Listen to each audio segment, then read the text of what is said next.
Durante 4.000 millones de años, sus fuegos y cenizas han ejercido un impacto sobre la vida en la Tierra. Han diezmado civilizaciones, destruido imperios. Fue una erupción gigantesca. Borró una cultura. Y sin embargo han permitido que la vida florezca. El vulcanismo recicla constantemente la superficie de la Tierra. Hoy, gracias a la ciencia moderna, los volcanes han desvelado un nuevo tipo de saber sobre la vida de la Tierra. Los humanos no son nada más que productos volcánicos. ¿Cómo han modelado la historia de la humanidad? ¿Qué le han hecho a la Tierra? Repasaremos las erupciones más dramáticas de la historia, viajando en el tiempo y a diferentes continentes. Les llevaremos en un viaje a las profundidades. Desde el espacio, muy por encima de nuestro cielo, la Tierra es de un azul sereno. Pero de cerca es de todo menos eso.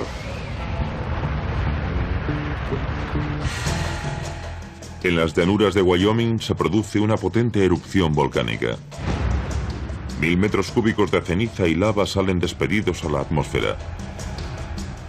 Sumen a buena parte de los Estados Unidos, Canadá y México en la oscuridad y afectan a la vida en todo el planeta. Esta es la erupción de Yellowstone, un poderoso cráter volcánico que se encuentra justo en el corazón de América.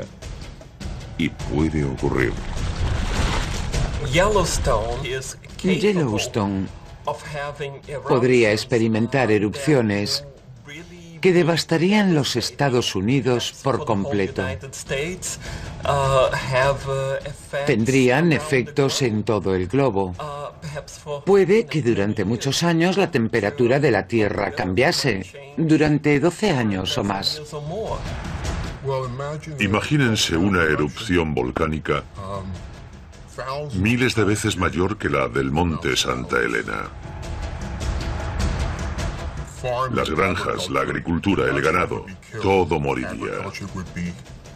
La agricultura sería imposible durante muchos años, y eso es lo que alimenta a la humanidad. Los científicos no saben cuándo entrará exactamente en erupción Yellowstone, pero está claro que es una posibilidad. Yellowstone cambiará el mundo cuando entre en erupción, y eso no es nuevo. A lo largo del tiempo, los volcanes han causado desastres en todo el mundo y han cambiado el curso de la historia. ¿Por qué suponen una amenaza tan temida por el ser humano? ¿Y qué son exactamente? Un volcán, en realidad, es una grieta en el suelo. Una grieta profunda, a través de la cual sale material fundido que se genera debajo, el magma.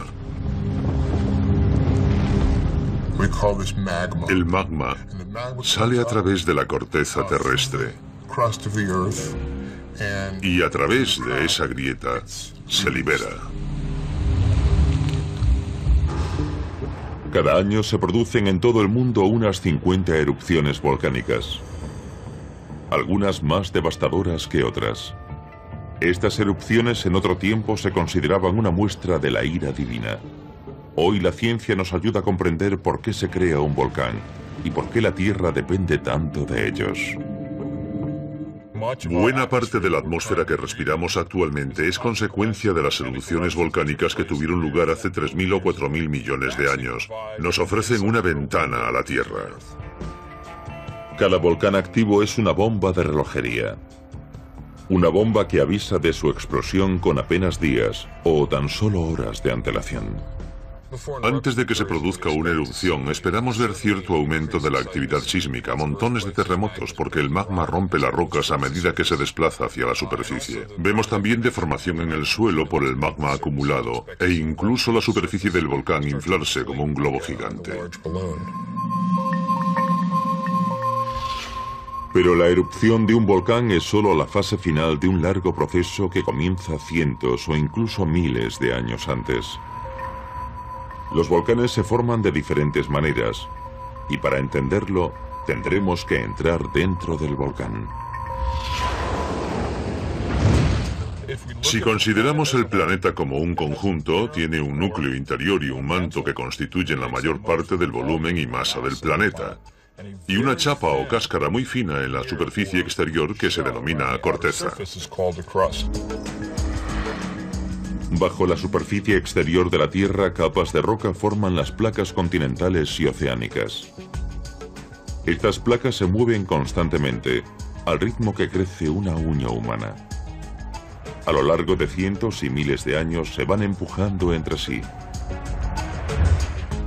Hay varias placas continentales grandes que se mueven hacia sus vecinas. Entre ellas están la placa pacífica, la indoaustraliana, la euroasiática y la norteamericana. Cuando dos placas continentales principales chocan, la placa más densa y más pesada se introduce bajo la más delgada. Este proceso se denomina subducción y crea el primer tipo de nuestros volcanes, los volcanes de márgenes continentales.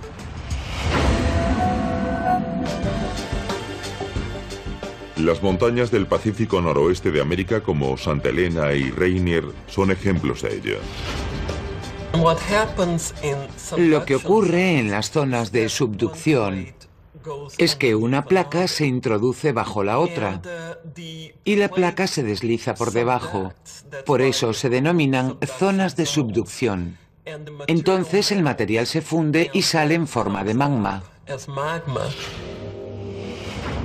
Pero no todos los volcanes son resultado del choque de dos placas. Nuestro segundo tipo de volcán se forma bajo el océano. El manto caliente del núcleo de la Tierra sube y se acumula en el lecho oceánico creando islas. Esta zona por la que sale la lava se denomina punto caliente y los volcanes formados por este proceso se llaman volcanes de punto caliente, como los de las islas hawaianas. Es una pluma de material muy caliente que se origina en algún punto de las profundidades de la Tierra. Fluye hacia arriba, quema la corteza terrestre y envía magma hacia la superficie, donde se forma un volcán.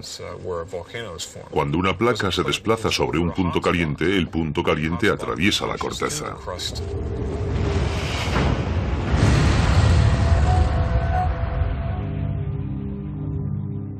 Nuestro tercer tipo de volcán se forma cuando las placas oceánicas de la Tierra se apartan entre sí. Al hacerlo crean una serie de fisuras o aberturas. Si esta fisura está situada sobre un punto caliente, surge el magma entre las placas. Estos volcanes se denominan volcanes de dorsal oceánica. Los volcanes de Islandia se incluyen en esta categoría. No tienen forma cónica, sino que forman largas cordilleras que se extienden a lo largo de miles de kilómetros. Si dos placas contiguas chocan bajo el océano, provocan la formación de otro tipo de volcán.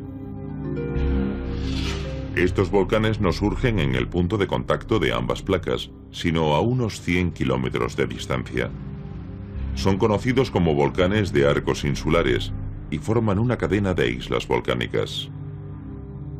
Los volcanes de Indonesia, como el Merapi, el Krakatoa y el Tambora, se clasifican en esta categoría. Estas cuatro configuraciones crean los diferentes tipos de volcanes que vemos hoy en nuestro planeta. Como cada tipo de volcán se forma de un modo diferente, esto afecta al tipo de erupción que se produce. Los volcanes son de diferentes tipos y a mí me gusta pensar que tienen diferentes personalidades. Algunos burbujean muy lentamente, otros son muy explosivos, se enfadan mucho.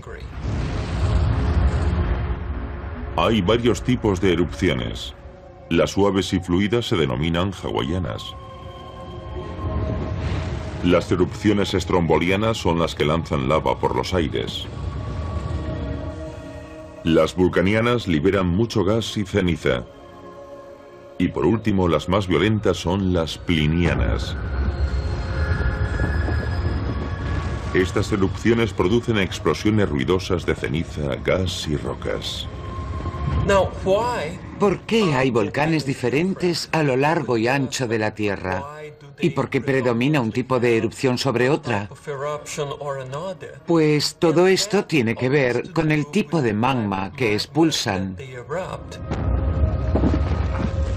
El contenido de la cámara del magma dicta el comportamiento de los volcanes sobre la Tierra. A medida que descendemos hacia el interior de la Tierra, la temperatura aumenta a un ritmo de entre 15 y 30 grados centígrados por kilómetro que se desciende. Y eso significa que hay zonas localizadas en las que hace calor, donde las rocas se han expandido. Están todas muy calientes y sometidas a una gran presión, debido al peso de las rocas que tienen encima. Cuando este magma se aproxima a la superficie, la presión que lo encierra es cada vez menor, y los gases tienden a salir. Una buena analogía para explicar el comportamiento de los gases disueltos en magma lo tenemos en una botella de agua con gas. Tenemos una botella con un líquido que llena la mayor parte del contenedor, con un poco de aire por encima y después el tapón. Si destapamos la botella, oímos un siseo. Eso representa el hecho de que había una presión extra de dióxido de carbono mezclado con el aire que estaba por encima del líquido de la botella. Al abrir la botella, la presión disminuye y entonces aparecen burbujas por todo el líquido. El magma de la Tierra se comporta más o menos de la misma forma. Es roca fundida, es un líquido, contiene agua disuelta y dióxido de carbono. Los contenidos del magma también afectan al comportamiento de los volcanes. En estas cámaras de magma hay roca fundida, gases y varios cristales de mineral. Aquí la temperatura puede alcanzar hasta los 1100 grados centígrados. Cuando el volcán entra en erupción, lo que sale es ceniza y rocas blandas blancas. Piedra pómez. La piedra pómez es lava llena de las burbujas que dejaron detrás los gases que han escapado de la lava. Es casi como una esponja, una roca esponjosa. Y un trozo de piedra pómez es tan ligero, tiene tantos agujeros que flota en el agua. Así que es casi como una espuma de magma que ha salido despedida del volcán y que se solidifica al salir. Es una especie de material esponjoso. Todo esto hierve a fuego lento bajo tierra como un estofado durante muchos años. Cuando un volcán entra finalmente en erupción, vacía el contenido de la cámara de magma. Lo que ha estado hirviendo durante cientos, si no miles de años, de repente se libera en apenas horas. Y sin embargo, su impacto a menudo se siente décadas después, a miles de kilómetros. Con una sola explosión cataclísmica, los volcanes tienen el atrevimiento de cambiar el curso de la historia.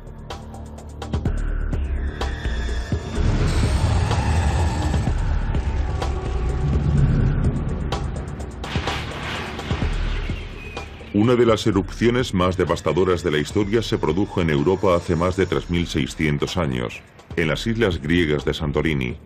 Su volcán entró en erupción con tal furia que provocó el ocaso de una civilización.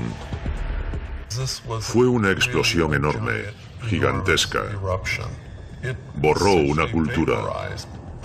Tuvo una enorme influencia en todas las personas que vivían en la zona. Creo que cambió el rumbo de la cultura occidental. En la inmensidad azul del mar Egeo, un grupo de islas destaca en el archipiélago griego. Su naturaleza oscura y amenazadora contrasta con la caliza blanca y el mármol prístino del resto. Estas islas hoy se conocen colectivamente con el nombre de Santorini. Hace más de 3600 años, un poderoso volcán se alzaba en el centro de estas islas. Su nombre, Thera. Sobre el año 1600 a.C., una potente explosión sacudió a Thera.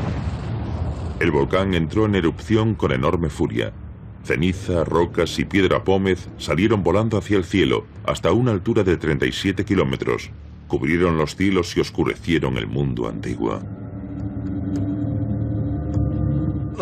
Pensemos en la magnitud de esta erupción. Comparémosla con algo con lo que estamos familiarizados, por ejemplo, con la del Monte Santa Elena en 1980 en los Estados Unidos. Esa erupción la consideramos una gran erupción, pues esta fue 100 veces más explosiva.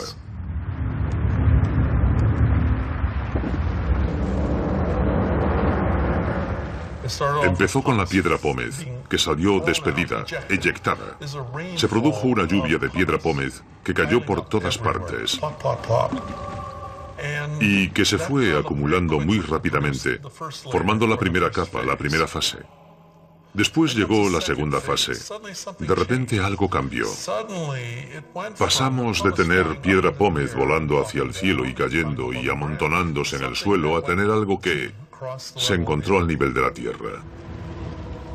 Ese conjunto de flujo rápido de cenizas y piedra pómez que se pegó a las faldas de la montaña se denomina flujo piroclástico. Ese flujo que se desplaza a velocidades que alcanzan los 160 km por hora y a temperaturas de hasta 540 grados es letal. Destruye todo a su paso y entierra todo aquello que se encuentra. Cuando el Tera entró en erupción, las ciudades que rodeaban al volcán resultaron destruidas. Los arqueólogos solo han encontrado pistas de la magnitud de la erupción en los últimos 50 años. En 1967 se descubrió Akrotiri, una ciudad antigua próxima al Tera, enterrada bajo capas de ceniza volcánica. Había sido encontrada una ciudad perdida. ¿Pero habría un continente perdido? ¿Sería responsable la erupción del Tera de algo mayor? ¿Tal vez del hundimiento de una isla imperio legendaria llamada Atlántida?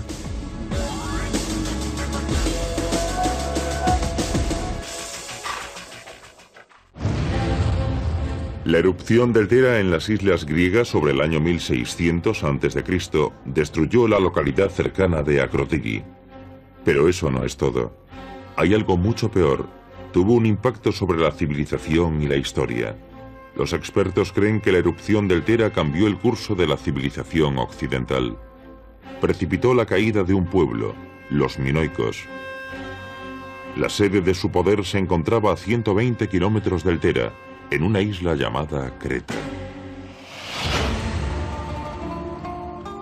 Creta es una tierra muy fértil, muy productiva, y la prosperidad caracterizó toda su historia.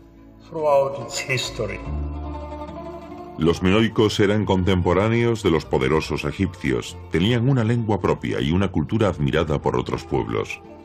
Eran comerciantes que amaban la paz y que ponían el énfasis en el comercio y no en la guerra. Era un imperio comercial, no tenían murallas defensivas ni nada para protegerse, porque solo tenían navíos, barcos.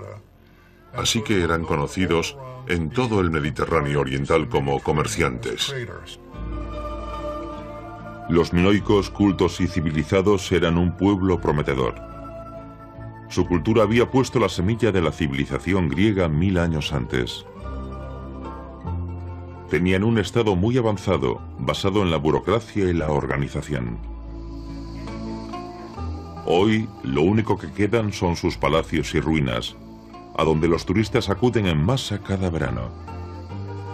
La caída de la civilización minoica puede relacionarse con un desastre natural concreto, la erupción del Tera. Esto es Knossos, el palacio más importante, el asentamiento más importante de los minoicos en Creta. ¿Qué vieron una mañana al despertar? Pues lo que vieron en el horizonte fue un volcán entrando en erupción. Fue una de las mayores erupciones de que hay constancia en la antigüedad en esta parte del mundo. Vieron un cielo gris, un cielo negro, vieron rayos, nubes oscuras que les envolvieron y ceniza cayendo sobre el suelo a su alrededor. Y vieron terremotos, terremotos constantes. Para ellos parecía que el mundo se había terminado. La ceniza de la erupción llegó desde Tera a Creta en menos de media hora. Los minoicos que vivían en Creta no sospechaban lo que les esperaba. Imagínense que están en Creta y que son minoicos.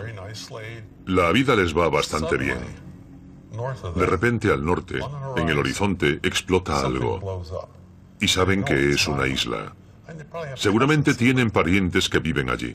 De repente, en solo 4 días, es el caos. El cielo está en llamas. Y los tsunamis rompen contra la costa. Cae ceniza del cielo y seguramente incluso lluvias torrenciales asociadas a la última parte de la erupción. Y después los terremotos. El efecto sobre ellos debió de ser tremendo. Y si el cambio climático acompañó a esta erupción, tuvo que influir en su agricultura. El volcán expulsó un montón de piedra pómez, que es un material que flota muy fácilmente y que cubrió aparentemente la mayor parte del Mediterráneo oriental durante años, imposibilitando por completo el remo y la navegación en general. De modo que este imperio comercial perdió una parte importante de su ser.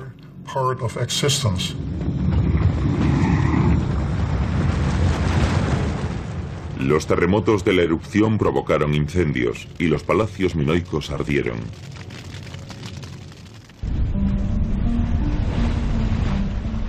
Pero más allá de la devastación material, hubo un efecto mayor sobre la confianza de un pueblo. Este suceso marcó el comienzo de 50 años de ocaso de la civilización minoica.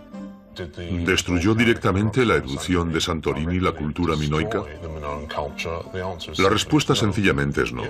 Pero si hacemos una pregunta más sutil, ¿contribuyó al declive? ¿Socavó el poder minoico? La respuesta es sin duda sí. Cabe la posibilidad de que la gente, al verse ante tal devastación, se preguntase: ¿qué pasa? ¿Hemos enojado a los dioses? Y esas dudas, esa falta de confianza, tal vez en el tejido social, llevó a todo tipo de expresiones en la cultura minoica.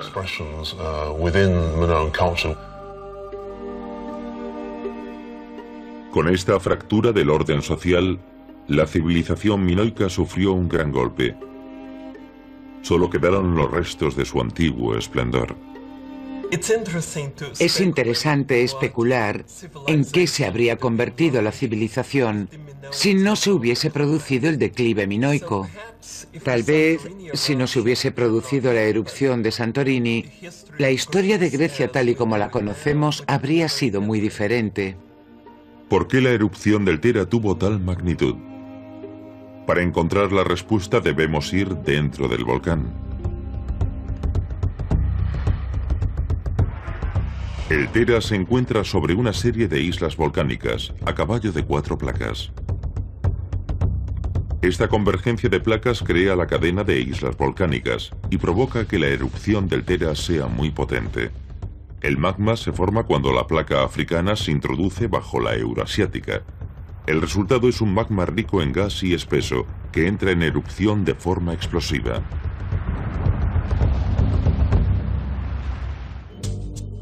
Hoy en Santorini los científicos todavía intentan comprender la naturaleza de la erupción del Tera.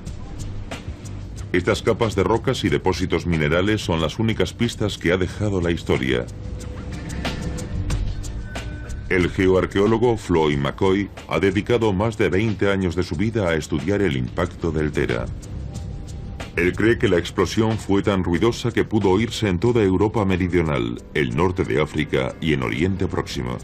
Y lo que es más importante, la explosión cambió completamente la forma del terreno.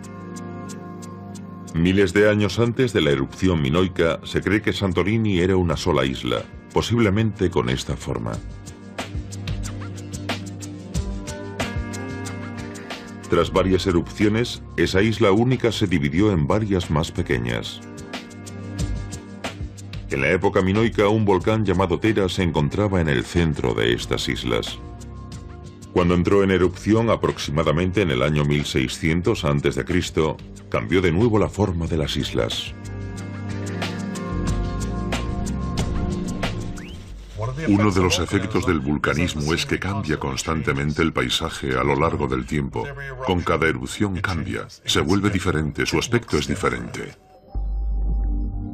Cuando el Tera entró en erupción, transmitió una fuerza muy poderosa al mar. Los científicos creen que provocó olas gigantes o tsunamis que golpearon las costas del Egeo. Esta erupción produce todo tipo de efectos físicos en la zona. Se producen docenas de tsunamis. Y entonces lo que ocurre es que el centro del volcán, después de explotar, se desploma y crea la caldera actual. Imagínenselo, la Tierra de repente se desploma. El océano está ahí. El océano entra y sale. Más tsunamis. El impacto tiene que ser enorme, tremendo.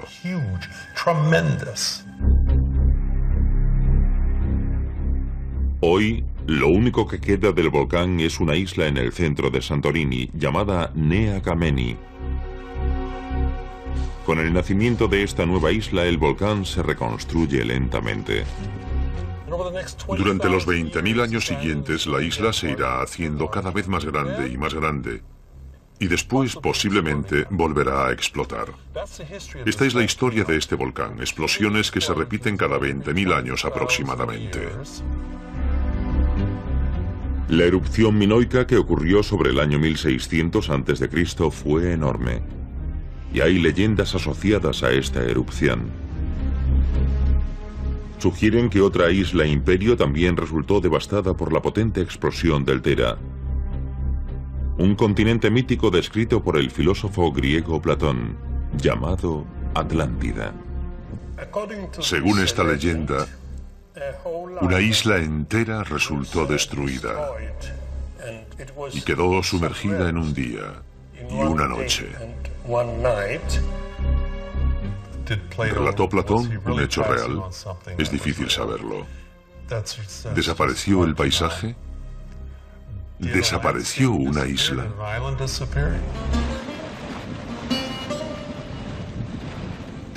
Tanto si esta teoría se sostiene como si no, la respuesta yace en las profundidades del mar, porque el Egeo es una inmensidad repleta de pequeños enigmas históricos. De hecho, mito y ciencia parecen ser extraños compañeros aquí, en Tera. Con pocos documentos escritos que puedan ayudarles, los científicos a menudo no tienen más opción que usar las leyendas como base para sus estudios.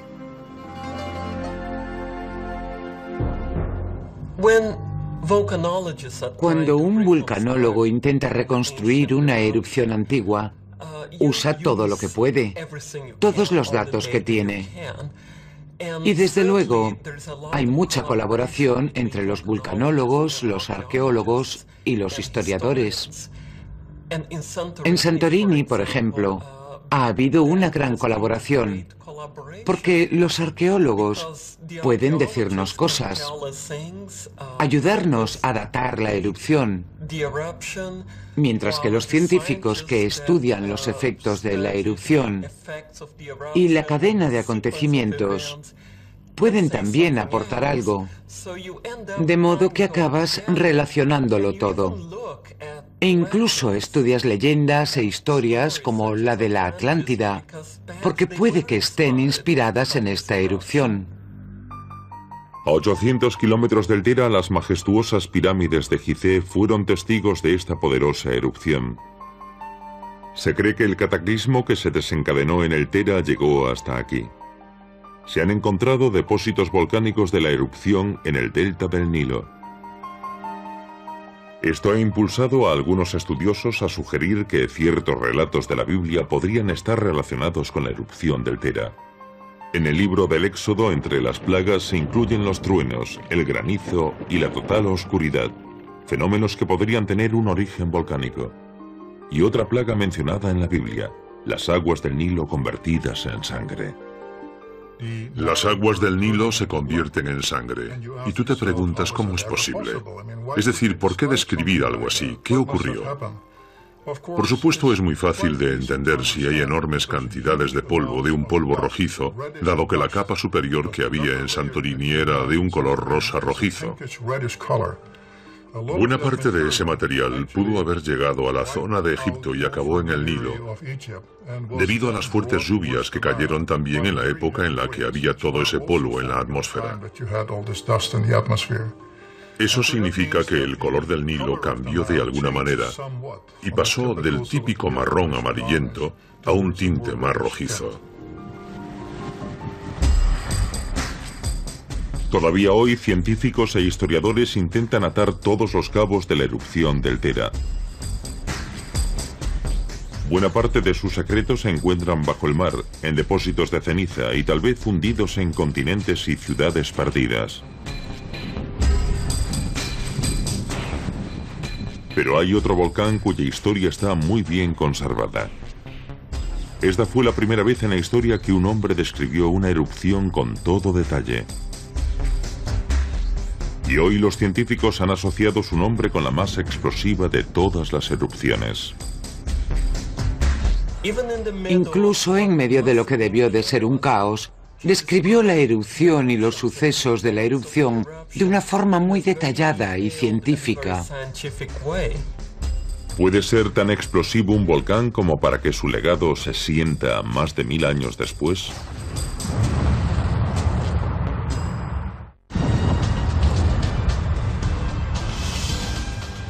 La erupción del Tera, un volcán poderoso alrededor del año 1600 a.C., cambió la historia y también la geografía. Casi 2000 años después, otra erupción volcánica sacudió al mundo civilizado. Se ha convertido en una erupción famosa en la historia gracias al relato de un testigo. Era la primera vez en la historia que se detallaban las imágenes de una erupción.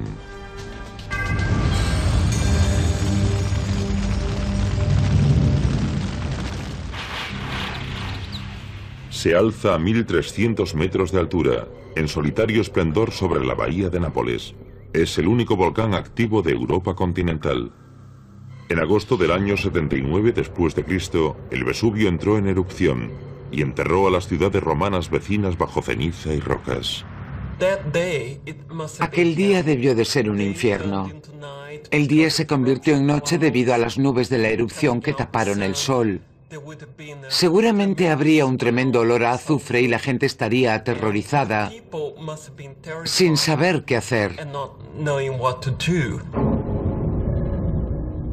A lo largo de un período de 30 horas, los habitantes de las ciudades próximas al Vesubio contemplaron asombrados esta erupción. La erupción del Vesubio en el año 79 después de Cristo comenzó el 24 de agosto con una erupción inicial de aproximadamente 1 pulgada de ceniza, un par de centímetros. A eso le siguió la erupción de piedra pómez, es decir, cristal volcánico cargado con gas que está extremadamente caliente. Es magma cargado con gas que se hincha como un grano de trigo. Es un material que flota mucho y que salió disparado hacia la atmósfera e inmediatamente se convirtió en una lluvia. Esta erupción tuvo una potencia similar a la de 500 bombas atómicas como la de Hiroshima. Es una consecuencia de la alta concentración de gases disueltos en el magma. Y lo interesante es que el magma del Vesubio ha desprendido materiales muy ricos en gas a lo largo de los últimos 25.000 años. La presión de estos gases, al expandirse, es lo que produce energía, al igual que el vapor de una turbina se usa para producir energía eléctrica. El gas se expande y el magma entra en erupción de forma catastrófica.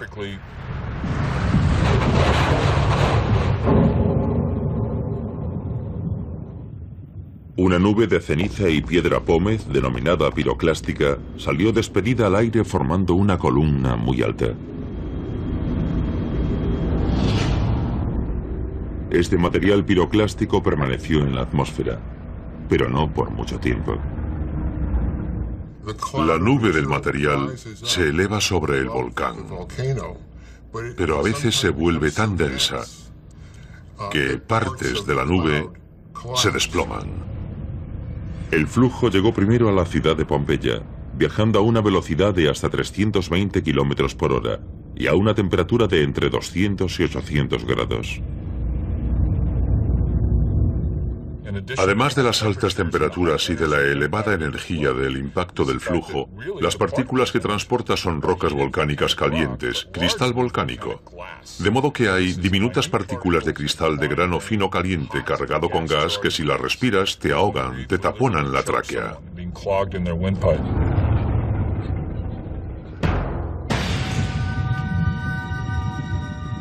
Destruyó todo lo que encontró a su paso. La siguiente sería Herculano. Ambas ciudades quedaron enterradas bajo el flujo piroclástico y silenciadas durante los 1800 años siguientes. Los científicos saben tanto de lo ocurrido porque han estudiado las capas de roca. Cada grano de arena puede contar en detalle la historia de la madre naturaleza. Estos son depósitos de la erupción del Vesubio en el año 79 después de Cristo. Es muy interesante analizar estas rocas porque, observando la textura y composición de estos depósitos, es posible comprender qué tipo de fenómenos ocurrieron durante la erupción. ¿Y qué tipo de daños causaron en los edificios que estaban dentro de la ciudad de Pompeya? La primera parte de los depósitos está formada por estos fragmentos de piedra muy ligeros. Eso significa que durante la primera fase de la erupción estas piedras cayeron y, como si de nieve se tratase, cubrieron toda la ciudad de Pompeya. La erupción que se produjo aquel fatídico día de agosto del año 79 sorprendió a muchos romanos. La mayoría no sabían que algo tan hermoso podía ser tan letal. Los romanos no sabían que el Vesubio era un volcán, porque había sido una montaña muy tranquila durante unos 7 siglos. Estas tierras eran lugares muy tranquilos. En todas las laderas del volcán se cultivaban uvas. Era un lugar muy bonito y muy verde. En la época en la que el Vesubio entró en erupción, el año 79 después de Cristo, el panteón de los dioses romanos dominaba el imperio. Las catástrofes naturales no se explicaban con la ciencia, sino como actos divinos. Se creía que el volcán era el hogar de Vulcano, el herrero entre los dioses romanos. Los antiguos romanos conocían los volcanes.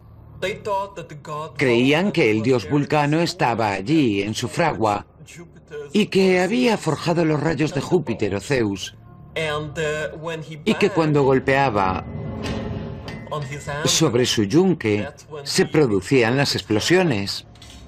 En su mundo, el volcán es la entrada al inframundo, es decir, al infierno de los antiguos romanos. Si nos fijamos en las erupciones actuales, vemos una enorme nube que sube y gira en la atmósfera y que a veces llega incluso a la estratosfera. Entonces es muy fácil ver gigantes ahí, caras, miembros, cuerpos y demás. Y es como si girasen y se rodeasen y se peleasen. Y muchas veces esas imágenes se transmiten a la mitología y se explican como gigantes que surgen de debajo de la tierra, que luchan entre sí y que una vez liberados salen a la superficie.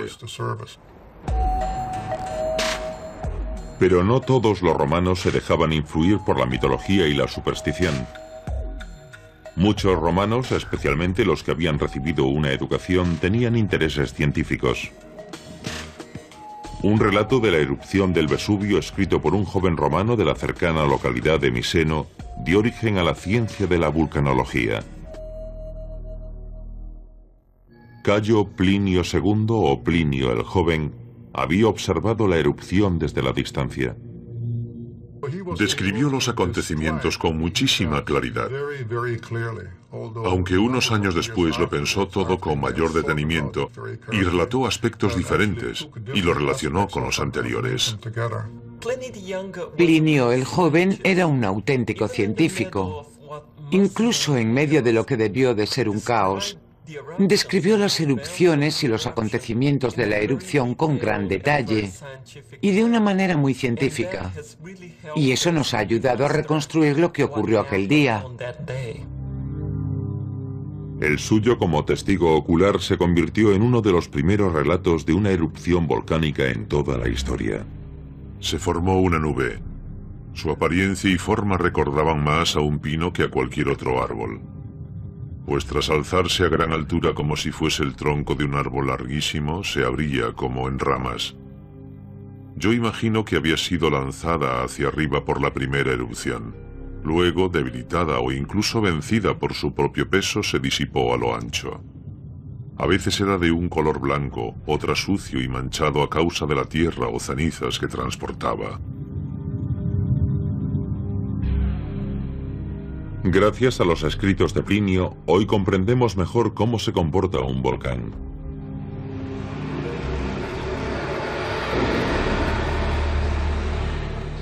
En el laboratorio del Museo de Historia Natural de los Estados Unidos, el vulcanólogo Jim Webster continúa con esta observación científica que comenzó con Plinio. Con un simple fragmento de roca obtenida en el Vesubio, es capaz de recomponer las pistas de esa erupción histórica. Y con ella se revela trozo a trozo la naturaleza explosiva del volcán. Nuestro conocimiento científico de los volcanes y del vulcanismo, del proceso de las erupciones volcánicas en la superficie de la Tierra, cambia constantemente. Es en gran medida el resultado de tener la oportunidad de observar erupciones activas. Hoy, en las estribaciones del Vesubio, los vulcanólogos como Sandro De Vita estudian su dinámica y estructura.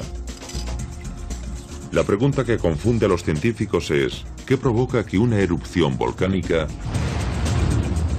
sea más explosiva que otras? Para comprenderlo hay que adentrarse kilómetros dentro del volcán. El Vesubio está situado sobre dos placas continentales que chocan entre sí, la placa africana y la placa euroasiática. Durante la colisión, junto a la formación de la cadena montañosa, se produjo una rotación de la península itálica, una rotación en el sentido contrario a las agujas del reloj de la península, que estiró la corteza y generó numerosas fracturas. Estas fracturas o grietas bajo la tierra proporcionan caminos para que fluya el magma.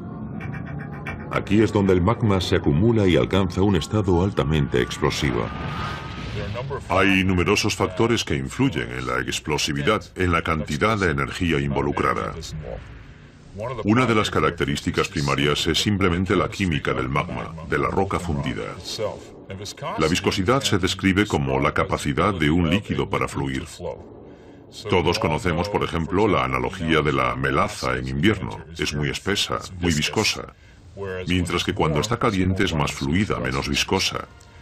Y en cuanto al magma, el caso es que un magma más viscoso es menos propenso a expandirse cuando se formen burbujas en su interior.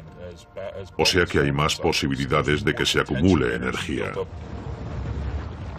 Eso fue lo que ocurrió en el Vesubio el año 79 después de Cristo. Cuando los gases no pueden escapar, la presión se intensifica dentro de la cámara del magma. Con el tiempo es imposible contener esta acumulación y se produce una explosión potente.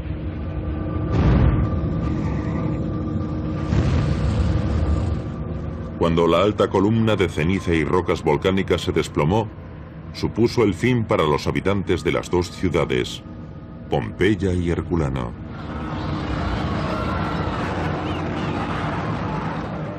Pero irónicamente, lo que el volcán enterró en la historia también lo conservó para la posteridad. ¿De qué manera sigue influyendo el Vesubio en nuestras vidas miles de años después?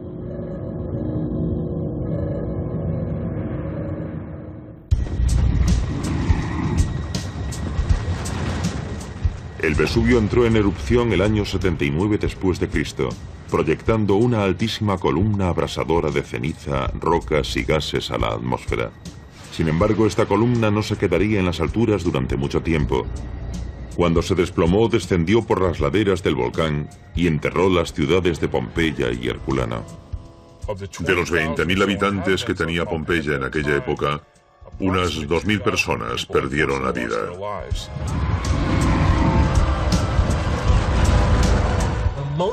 La mayoría de los habitantes no se quedaron allí y no les pilló por sorpresa, porque el terremoto se produjo primero. Se calcula que un 10% de la población se quedó en Pompeya y murió debido a los flujos piroclásticos que se produjeron a primera hora de la mañana.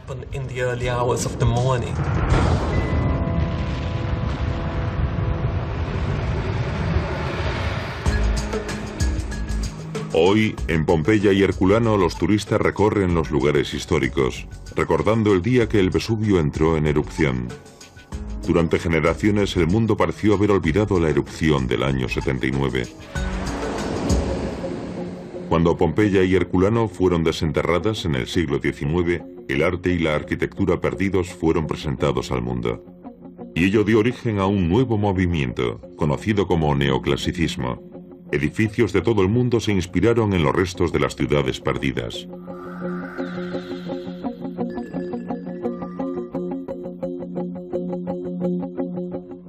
Hubo un verdadero resurgimiento. Todo el mundo dijo, copiémoslo.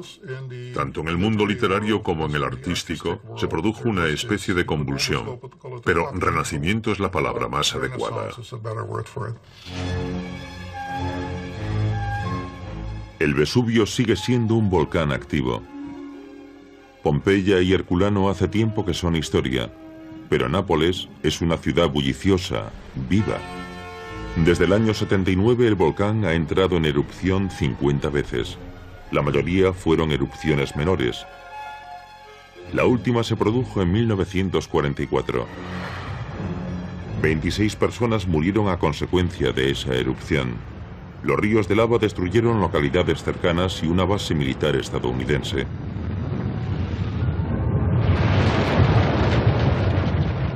Tal vez para la población, la proximidad a la muerte exalta la vida. Las tierras próximas son fértiles y generosas. El Vesubio se mueve entre la destrucción y la creatividad.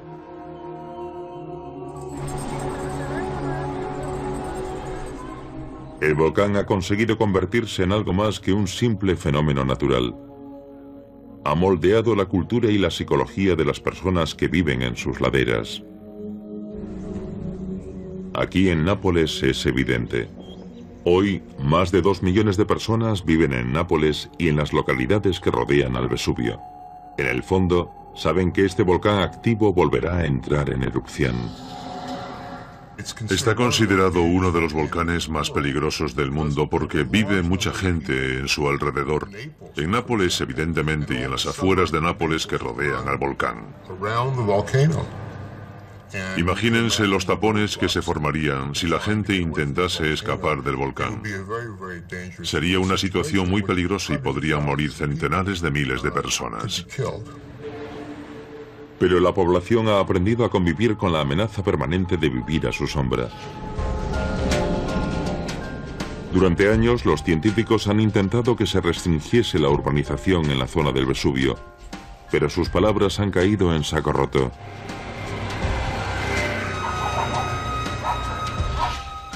Los napolitanos creen que su santo patrón, San Genaro, les protegerá de la próxima erupción del Vesubio.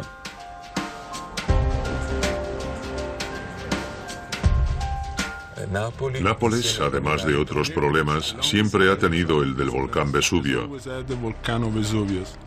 La gente siempre reza por la intercesión de San Genaro. De hecho, en la puerta este de la ciudad vieja hay una estatua de San Genaro con la mano así, extendida hacia el Vesubio. Y esta es la representación exacta de San Genaro diciéndole al volcán: detente, no vayas hacia la ciudad.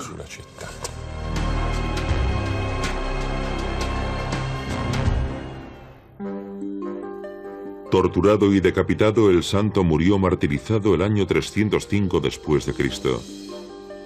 Hoy, sus restos están enterrados en una cripta de la catedral.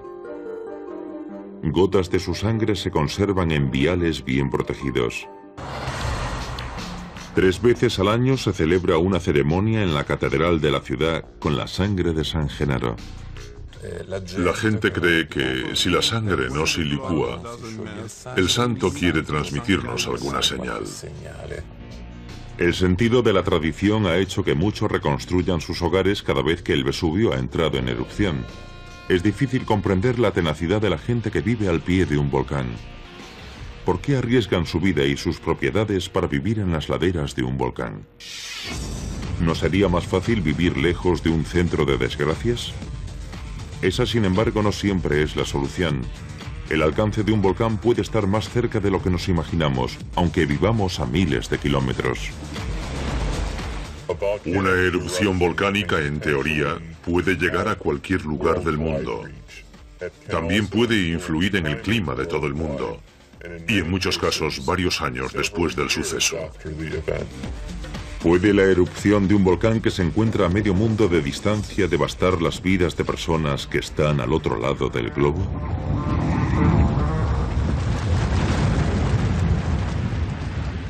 En el suelo, una grieta profunda, a través de la cual sale material fundido que se genera debajo, el magma. El magma sale a través de la corteza terrestre y a través de esa grieta se libera. Cada año se producen en todo el mundo unas 50 erupciones volcánicas, algunas más devastadoras que otras. Estas erupciones en otro tiempo se consideraban una muestra de la ira divina. Hoy la ciencia nos ayuda a comprender por qué se crea un volcán y por qué la Tierra depende tanto de ellos. Buena parte de la atmósfera que respiramos actualmente es consecuencia de las erupciones volcánicas que tuvieron lugar hace 3.000 o 4.000 millones de años. Nos ofrecen una ventana a la Tierra. Cada volcán activo es una bomba de relojería. Una bomba que avisa de su explosión con apenas días o tan solo horas de antelación. Antes de que se produzca una erupción, esperamos ver cierto aumento de la actividad sísmica, montones de terremotos, porque el magma rompe las rocas a medida que se desplaza hacia la superficie. Vemos también deformación en el suelo por el magma acumulado, e incluso la superficie del volcán inflarse como un globo gigante. Pero la erupción de un volcán es solo la fase final de un largo proceso que comienza cientos o incluso miles de años antes. Los volcanes se forman de diferentes... Durante 4.000 millones de años, sus fuegos y cenizas han ejercido un impacto sobre la vida en la Tierra. Han diezmado civilizaciones, destruido imperios. Fue una erupción gigantesca. Borró una cultura. Y sin embargo han permitido que la vida florezca. El vulcanismo recicla constantemente la superficie de la Tierra. Hoy, gracias a la ciencia moderna, los volcanes han desvelado un nuevo tipo de saber sobre la vida de la Tierra. Los humanos no son nada más que productos volcánicos. ¿Cómo han modelado la historia de la humanidad? ¿Qué le han hecho a la Tierra? Repasaremos las erupciones más dramáticas de la historia, viajando en el tiempo y a diferentes continentes. Les llevaremos en un viaje a las profundidades. Desde el espacio, muy por encima de nuestro cielo, la Tierra es de un azul sereno. Pero de cerca es de todo menos eso. En las llanuras de Wyoming se produce una potente erupción volcánica. 1000 metros cúbicos de ceniza y lava salen despedidos a la atmósfera. De maneras, y para entenderlo, tendremos que entrar dentro del volcán. Si consideramos el planeta como un conjunto, tiene un núcleo interior y un manto que constituyen la mayor parte del volumen y masa del planeta, y una chapa o cáscara muy fina en la superficie exterior que se denomina corteza. Bajo la superficie exterior de la Tierra, capas de roca forman las placas continentales y oceánicas. Estas placas se mueven constantemente, al ritmo que crece una uña humana. A lo largo de cientos y miles de años se van empujando entre sí. Hay varias placas continentales grandes que se mueven hacia sus vecinas, Entre ellas están la placa pacífica, la indoaustraliana, la euroasiática y la norteamericana. Cuando dos placas continentales principales chocan, la placa más densa y más pesada se introduce bajo la más delgada. Este proceso se denomina subducción y crea el primer tipo de nuestros volcanes, los volcanes de márgenes continentales.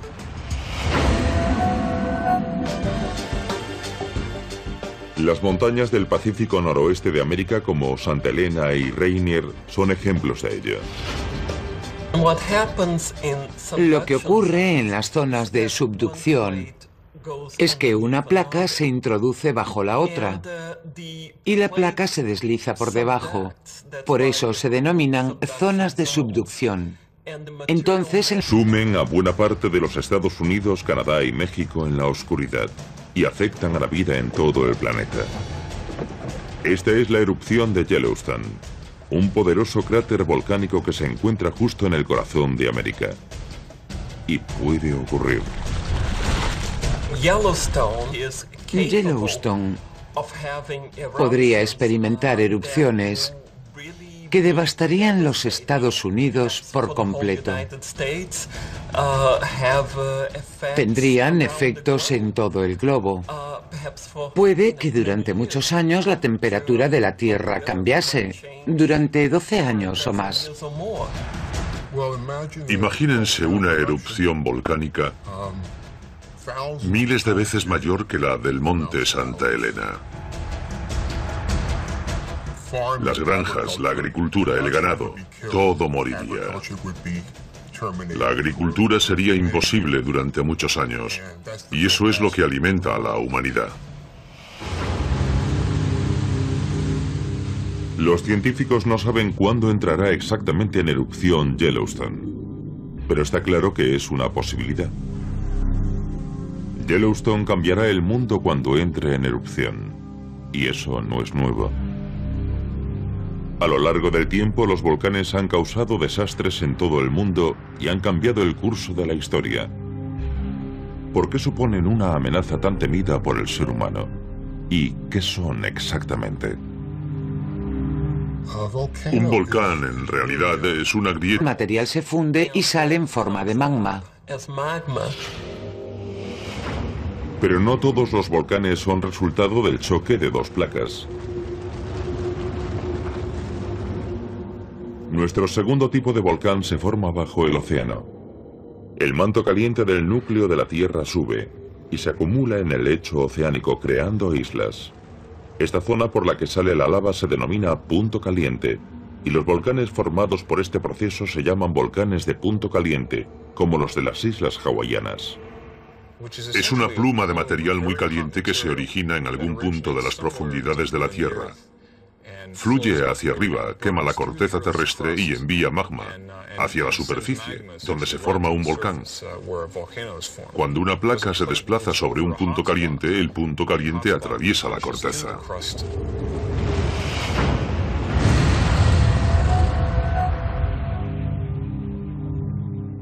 Nuestro tercer tipo de volcán se forma cuando las placas oceánicas de la Tierra se apartan entre sí.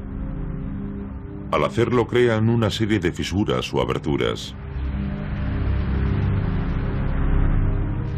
Si esta fisura está situada sobre un punto caliente, surge el magma entre las placas.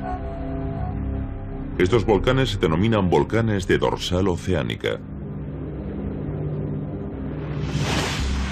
Los volcanes de Islandia se incluyen en esta categoría. No tienen forma cónica, sino que forman largas cordilleras que se extienden a lo largo de miles de kilómetros.